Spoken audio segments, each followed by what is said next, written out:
Hey guys, Luke here, and in this video we're just going to go through something that really every single kite surfer should know, and that is how to self-land their kite sort of in an emergency. Just the most simple, basic way to get the kite down on the ground if you're all by yourself. This is really well suited to, you know, you've gone out, you've come back in and everyone else has gone home and there's no one there to land the kite for you. Or I actually personally do this when the wind's picked up. So, you know, I'm out there and I've put up the 12 meter or something, and then all of a sudden it's just come cranking in the wind and I can barely hold it down, and I'm sort of on my tippy toes on the beach, you know, trying to make my way, and maybe, you know, even sometimes you can't even walk back to your anchor, for instance, you know, like, because the wind's just holding, you know, the kite's holding you so much. So this video is how you get the kite on the ground in that situation. So the very first thing is you're coming in, and you need to know that there's a nice clear area downwind of you, because it's the downwind area that is where the kite is likely to move around. It's likely to slide around doing this. But if the beach is really small, maybe that's over the water, or you just need to find a space that there's no obstacles or trees or people or anything like that to do this. So you can see down here there's a log on the beach. Try and move back a little bit so that it's sort of way out of our range. So I could have recorded this in a really light wind, but today the wind's actually pumping, and you can see I'm on the 8 meter, got quite a lot of D-power pulled here, and it's you know, it's a windy day, so it's going to be a really good example of how this works. So I'm going to put my board down, make sure that's not going to flip anywhere, and then what I like to do is, you don't really want to do this from the the zenith, so from 12 o'clock. You want to bring the kite down to maybe 45 degrees, kind of plan where you want it, and then we're simply going to activate our safety release system and let the kite flag out. So most kites will have a single line safety system, and you really do need to test it every so often and ensure that it's working. And so, you know, it's good because you never know when you're going to need it like this, and you need to know that you can rely on this system. 45 degrees, and then we're just literally, we've got to make sure you got your leash attached, and we're literally just going to punch out. Okay, so you can see the kite's hit the ground, and you can see how it's kind of flapping like this. It's upside down. If the kite looks like that over on the side of the window, it's still very likely something very unpredictable is going to happen with that kite. It's currently sitting sitting still, but really it could easily flip over. And the main thing that we need to remember is that we're just attached to this one line. This is the safety line, so the kite shouldn't have any power left, but it's still not safe to have it across the wind like this. So what I'm going to actually do, it's a good example because sometimes it would roll back and flip down the beach, but I'm going to move upwind to try and get into a better position for it.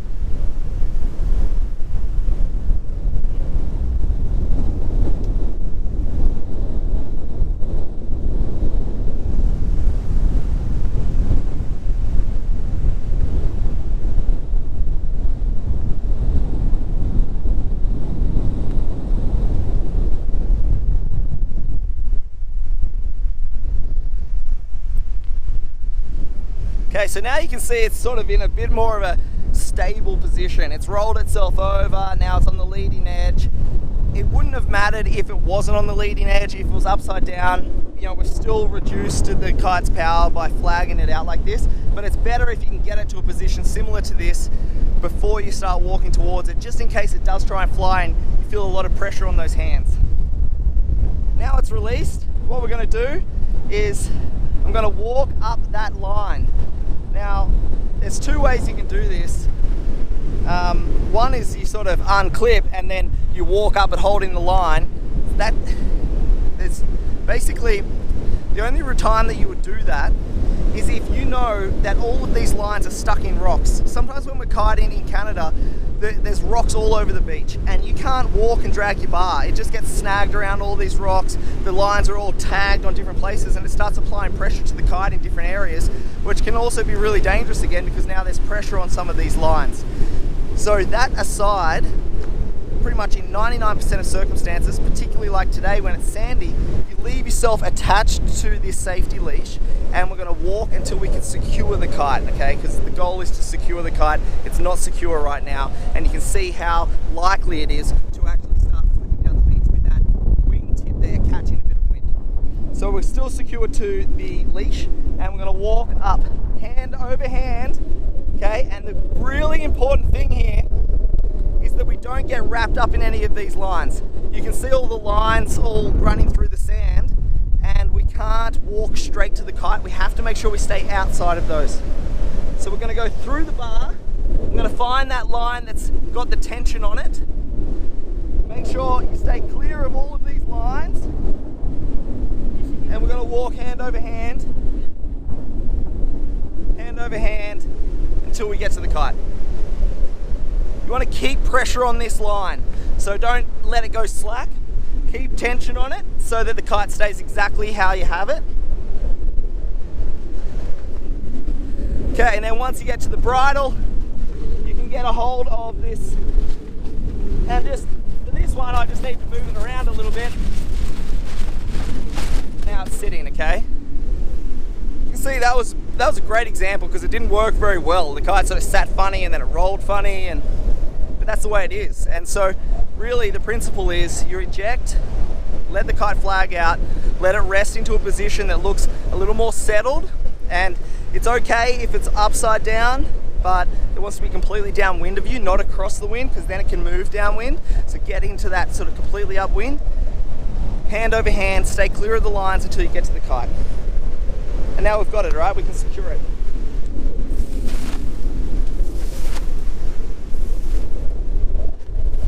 Now,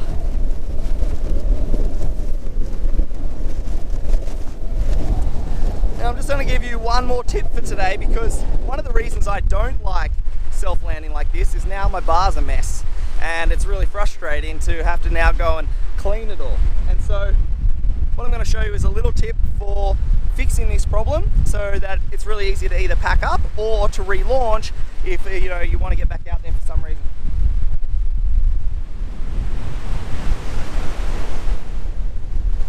So we'll go back and grab the bar, and the key point here is the kite is very secure. The kite has to be completely secured, and you can see I put a lot of sand on there. Make sure you put even double the secure amount of sand or bags or something to make sure it's stuck. Then I'm going to walk behind the kite, so downwind.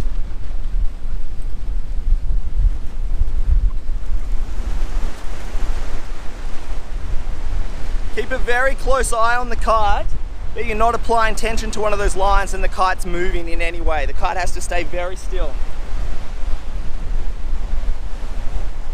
Okay. Now once it gets to the point, you can see there's a little tension there. We know the kite's secured, so what I like to do is actually unclip. The kite will be fine to sit there now. And we're going to go back to the kite quickly.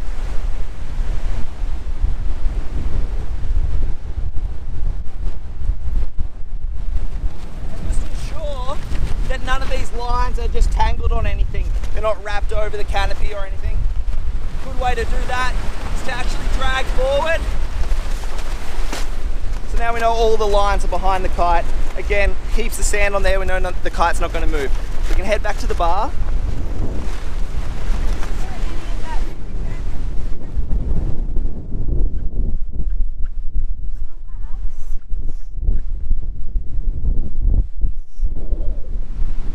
And now what it means is we can actually thread this line back through, sort of like a pre-flight check.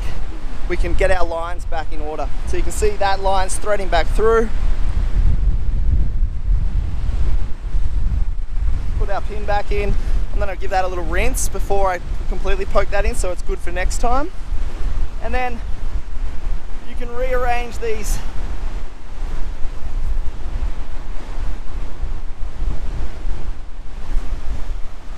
And you can see what I'm doing here is a pre-flight check, just untwisting all the lines. Everything's back in order. So now I can either wrap up the bar and lines and pack the kite down, or I'm ready to relaunch again One other point here is that I've got a lot of sand on the bar. Make sure you go and rinse it out again so that you know that safety is going to work again next time for you. And this is a good exercise to practice anyway in lighter winds, just to make sure your safety is operational, so you know it's going to work for you if you have a situation you really need it to. Okay, thanks guys, hope that was helpful. Have fun out there and we'll see you in the next video.